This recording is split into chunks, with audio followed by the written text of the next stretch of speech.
ನಿನ್ನೆ ಇಲ್ಲಿಯ ಕ್ಷೇತ್ರದ ಶಾಸಕರು ನಾರಾ ಭರತ್ ರೆಡ್ಡಿ ಅವರ ನೇತೃತ್ವದಲ್ಲಿ ನಡೆದಿರ್ತಕ್ಕಂಥ ಒಂದು ಗುಂಡಾಗರ್ದಿ, ಮಾಜಿ ಸಚಿವರು ಗಂಗಾವತಿ ಕ್ಷೇತ್ರದ ಜನಪ್ರಿಯ ಶಾಸಕರು ಜನಾರ್ದನ್ ರೆಡ್ಡಿ ಅವರ ಮನೆ ಮುಂದೆ ಬ್ಯಾನರ್ ವಿಚಾರದಲ್ಲಿ ಗಲಾಟೆನ ಎಬ್ಬಿಸಿ, ದೊಂಬೆನ ಎಬ್ಬಿಸಿ ಸಾವಿರಾರು ಸಂಖ್ಯೆಯಲ್ಲಿ ಕಾಂಗ್ರೆಸ್ ಕಾರ್ಯಕರ್ತರ ಜೊತೆಲಿ ಗುಂಡಾಗಳನ್ನ ಕೂಡ ಕರ್ಕೊಂಡ್ಬಂದು ಇಲ್ಲ ಗುಂಡಾಗರ್ದಿಯನ್ನ ಮಾಡಿ ನಮ್ಮ ಕಾರ್ಯಕರ್ತರ ಮೇಲೆ ಕಲ್ಲುಗಳನ್ನು ಬೀಸಿ, ಅಷ್ಟೇ ಅಲ್ಲ ಸತೀಶ್ ರೆಡ್ಡಿ ಅಂತಕ್ಕಂಥ ವ್ಯಕ್ತಿ ಖಾಸಗಿ ಗನ್ಮೆನ್ಗಳನ್ನು ಕೂಡ ಬಳಸ್ಕೊಂಡು ಗುಂಡನ್ನು ಹಾರಿಸಿರುವಂಥದ್ದು.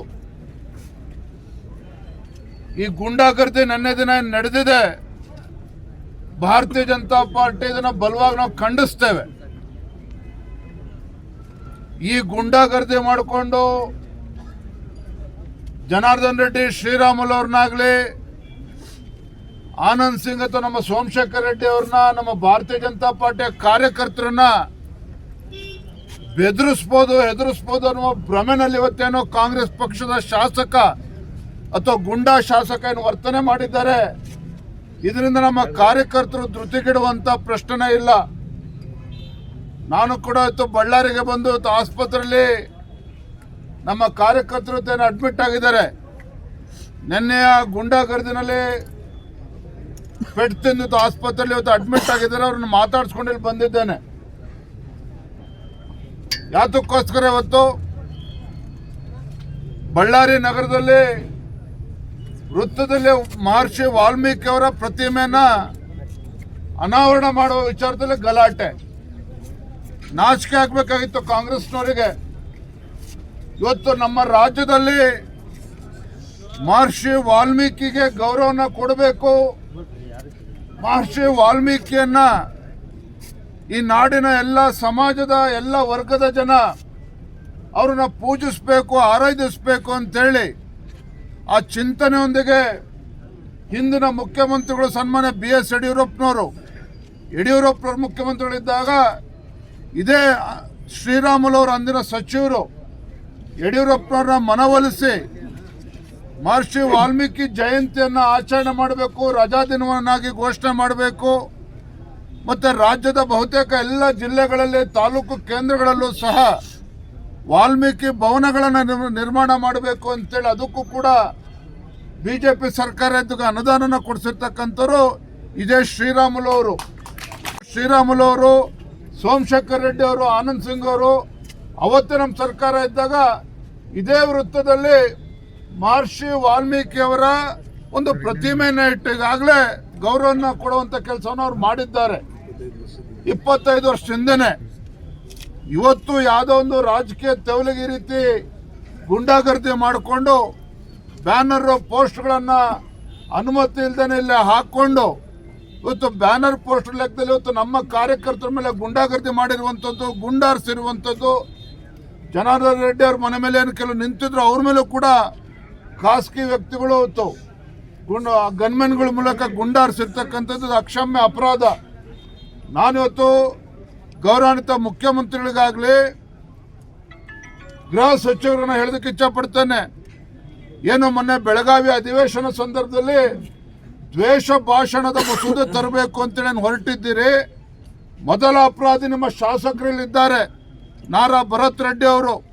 ನಿನ್ನೆ ಏನವ್ರು ಹೇಳಿರ್ತಕ್ಕಂಥದ್ದು, ಜನಾರ್ದನ್ ರೆಡ್ಡಿ ಮನೆಯನ್ನ ನುಚ್ಚುನೂರು ಮಾಡ್ತಾನೆ, ಪುಡಿ ಮಾಡ್ತಾನೆ, ಭಸ್ಮ ಮಾಡ್ತಾನೆ, ಮುಗಿಸ್ಬಿಡ್ತಾನೆ ಅನ್ನುವ ದಾಟಿಯಲ್ಲಿ ಮಾತನಾಡಿದ್ದಾರೆ. ಇದು ಪ್ರಚೋದನೆ ಮಾಡೋ ಕೆಲಸ ಅಲ್ಲದೆ ಮತ್ತಿನೇನಾಗಾದ್ರೆ ತಾಕತ್ತಿದ್ರೆ ಇವತ್ತು ಕಾಂಗ್ರೆಸ್ ಸರ್ಕಾರಕ್ಕೆ ನಿಮ್ಗೇನಾದರೂ ಈ ನಾಡಿನ ನೆಲದ ಕಾನೂನು ಬಗ್ಗೆ ನಿಮ್ಗೇನಾದರೂ ಗೌರವ ಇದ್ರೆ ಮೊದಲು ನಿಮ್ಮ ಶಾಸಕನನ್ನ ಒದ್ದು ಒಳಗಾಕಿ ಆಮೇಲೆ ಕಾನೂನು ಬಗ್ಗೆ ಮಾತನಾಡಿ. ಇವತ್ತು ಈ ರೀತಿ ಗುಂಡಾಗರ್ದಿ ಇಲ್ಲಿ ನಡೆಯೋದಿಲ್ಲ ಅನ್ನೋದು ಅವ್ರಿಗೂ ಕೂಡ ಅರ್ಥ ಆಗಬೇಕು. ಇವತ್ತು ಮಹರ್ಷಿ ವಾಲ್ಮೀಕಿ ಅವರಿಗೆ ಯಾವ ರೀತಿ ಗೌರವ ಕೊಡಬೇಕು ಅಂತಕ್ಕಂಥ ಒಂದು ಸೌಜನ್ಯ ಅವರಿಗಿಲ್ಲ. ಇವರು ಇವತ್ತು ಗುಂಡಾಗರ್ದಿ ಮಾಡಿ ಇವತ್ತು ಕಾನೂನು ಸುವ್ಯವಸ್ಥೆಯನ್ನು ಹಾಳು ಮಾಡ್ತಕ್ಕಂಥದ್ದು. ಒಳ್ಳೆ ವಾತಾವರಣ ಏನಿದೆ ಅದನ್ನ ಹಾಳು ಮಾಡ್ತಕ್ಕಂಥ ದುಸ್ಸಾಹಸಕ್ಕೆ ಕೈ ಹಾಕಿದ್ದಾರೆ. ಇದನ್ನು ಭಾರತೀಯ ಜನತಾ ಪಾರ್ಟಿ ಬಲವಾಗಿ ಖಂಡಿಸ್ತೇವೆ. ಇವತ್ತು ಮುಂಜಾನೆ ಆಗಿದೆ ಗುಲ್ಬರ್ಗಾ ಜಿಲ್ಲೆಯಲ್ಲೂ ಕೂಡ ನೋಡಿದ್ದೀರಿ, ಬೇರೆ ಬೇರೆ ಪ್ರಕರಣದಲ್ಲಿ, ರಾಜ್ಯದ ಬೇರೆ ಬೇರೆ ಪ್ರಕರಣದಲ್ಲೂ ಕೂಡ ತಾವು ನೋಡ್ತಾ ಇದ್ದೀರಿ. ಇದೇ ಕೆಲಸವನ್ನು ಇಲ್ಲೂ ಕೂಡ ಬಳ್ಳಾರಿ ಜಿಲ್ಲೆಯಲ್ಲೂ ಕೂಡ, ಇಲ್ಲಿ ವಿಜಯನಗರ ಈ ಜಿಲ್ಲೆಯಲ್ಲೂ ಕೂಡ ಮಾಡೋದಕ್ಕೆ ಹೊರಟಿದ್ದಾರೆ. ಇದಕ್ಕೆ ಭಾರತೀಯ ಜನತಾ ಪಾರ್ಟಿ ಯಾವುದೇ ಕಾರಣಕ್ಕೂ ಅವಕಾಶವನ್ನು ಕೊಡೋದಿಲ್ಲ. ಎಲ್ಲವೂ ಕೂಡ ಕೈ ಮೀರಿ ಹೋಗುವ ಮುಂಚಿತವಾಗಿ ಮಾನ್ಯ ಗೃಹ ಸಚಿವರು ಎಚ್ಚೆತ್ತುಕೊಂಡು ಈ ನಿಟ್ಟಿನಲ್ಲಿ ಸರಿಯಾದ ರೀತಿಯ ಕ್ರಮನ ಕೈಗೊಳ್ಳಬೇಕು ಅಂತ ನಾನು ಆಗ್ರಹ ಪಡಿಸ್ತೇನೆ. ಕಾಂಗ್ರೆಸ್ ಪಕ್ಷದ ಮುಖಂಡನ ಜೊತೆಲಿದ್ದಂತ ಖಾಸಗಿ ಗನ್ಮೆನ್ಗಳೇನಿದ್ದಾರೆ ಅವರ ಗುಂಡಿನಿಂದನೇ ಪಾಪ ಅವ್ನ ಪ್ರಾಣ ಕಳೆದುಕೊಂಡಿರ್ತಕ್ಕಂಥದ್ದು. ಇದಕ್ಕೆ ಶಾಸಕರೇ, ಆಡಳಿತ ಪಕ್ಷ ಶಾಸಕರು ಭರತ್ ರೆಡ್ಡಿ ಅವರೇ ಉತ್ತರ ಕೊಡಬೇಕು. ಇವತ್ತು ಜನಾರ್ದನ್ ರೆಡ್ಡಿ ಆಗಲಿ ನಮ್ಮ ಕಾರ್ಯಕರ್ತರ ಮೇಲೆ ಈ ರೀತಿ ಗುಂಡಾರಿಸ್ಬಿಟ್ಟು ನಮ್ಮ ಕಾರ್ಯಕರ್ತನ ಬೆದರಿಸೋದಕ್ಕೆ ಸಾಧ್ಯ ಇಲ್ಲ. ಪಕ್ಷದ ನಾಯಕರ ನೇತೃತ್ವದಲ್ಲಿ ಅಲ್ಲೂ ಕೂಡ ಪೊಲೀಸ್ ವರಿಷ್ಠಾಧಿಕಾರಿಗಳನ್ನ ಭೇಟಿ ಮಾಡಿದ್ರು, ಅಲ್ಲೂ ಕೂಡ ದೂರನ್ನು ಕೊಟ್ಟಿದ್ದಾರೆ. ಇಲ್ಲೂ ಕೂಡ ಮುಂಜಾನೆ ಹೊತ್ತು ಜನಾರ್ದನ್ ರೆಡ್ಡಿ ಅವರು ಕೂಡ ದೂರನ್ನು ಸಲ್ಲಿಸಿದ್ದಾರೆ. ಈಗಾಗಲೇ ವಿಡಿಯೋಗಳಲ್ಲಿ ಎಲ್ಲ ವಿಡಿಯೋಗಳು ಹರಿದಾಡ್ತಾ ಇದೆ. ಇದನ್ನು ಮುಚ್ಚಾಕ್ತಕ್ಕಂಥ ಪ್ರಯತ್ನ ಯಾರು ಕೂಡ ಮಾಡಬಾರ್ದು. ಇಲ್ಲಿ ಕಾನೂನು ಸುವ್ಯವಸ್ಥೆ ಸರಿಯಾಗಿ ಇರಬೇಕು ಅಂತ ಹೇಳಿದ್ರೆ ಸಮಗ್ರ ತನಿಖೆಗೆ ಆದೇಶ ಮಾಡಬೇಕು.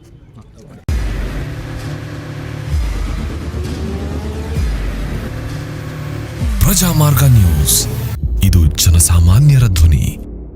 ನಮಸ್ಕಾರ. ನೀವು ನೋಡ್ತಾ ಇದ್ದೀರಾ ಪ್ರಜಾಮಾರ್ಗ ನ್ಯೂಸ್. ರಾಷ್ಟ್ರದ, ರಾಜ್ಯದ ರಾಜಕೀಯದ ಬಗ್ಗೆ ಹೆಚ್ಚಿನ ಸಿನಿಮಾ ಅಪ್ಡೇಟ್ಗಳಿಗಾಗಿ ಫಸ್ಟ್ ಲೈಕ್ ಮಾಡಿ, ಸಬ್ಸ್ಕ್ರೈಬ್ ಆಗಿ, ಹಾಗೆ ಫಾಲೋ ಕೂಡ ಮಾಡಬೇಕು.